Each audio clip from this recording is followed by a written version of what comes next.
may hurt you, but it won't harm you. Trouble will enlarge you.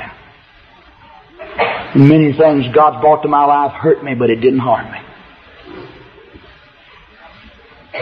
The day I went to court, my mother and father divorced hurt me. The day when they said, you want to go with mother or daddy, it hurt. Because I wanted to go with both.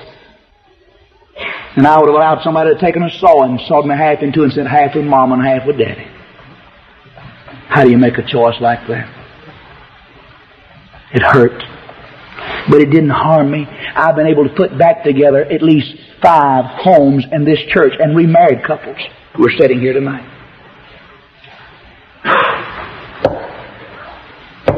It hurt, but it didn't harm me. It hurt whenever I began to study and preach, and my preacher friend said, he's modernistic. He's preaching the second coming. He's building a big church. He wants a name for himself. It hurt. But it didn't harm me. And when a preacher said to me this week, the only reason you preach is that big church and a big salary, it hurt.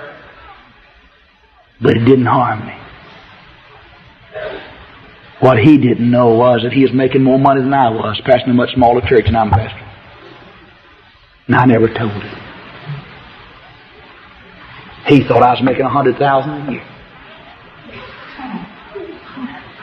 And another fellow said, I don't believe in paying preachers. I believe in getting them an offering. I said, when I first came to my church, they gave me the offering every second Sunday. The first time they gave it to me, it was $3.61. I said, I wish they had kept it up, and I'll be glad to give my salary for the second Sunday offering every month. I'd make about $11,000 a month that way. You know, they believe in free will offerings, so the offerings gets too big, and then they believe in salaries. That's what you dirty bums believed in for a while. Why don't we go back to that second Sunday love offering? I like it.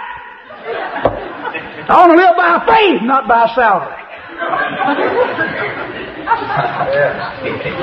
I wouldn't make about $140,000 a year. Some of you fellas don't make that much.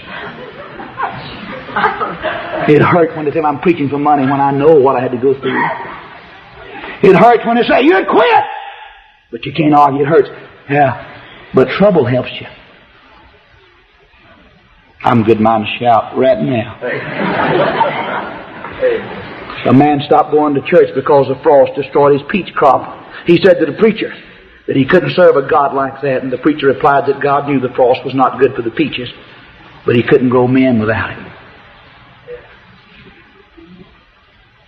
God can't grow real Christians without some trouble.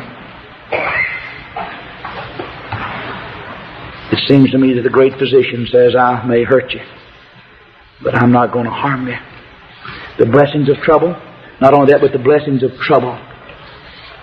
Trouble brings the presence of God. I have never, pardon my personal experiences, but I have never known the presence of God like I've known Him in trouble. It's when God is prospering and you've got plenty and a new car and your bills are all paid. It's then that this dry rot of ease gets a hold of the Christian. And he loses that presence. But those times when I had to drive that little 60 Renault Dolphin, push it a while and drive it a while. The time when I had to borrow from Peter to pay Paul, and neither Peter nor Paul, either one ever got paid back. Those were the time when I knew the presence of God like I don't know it now.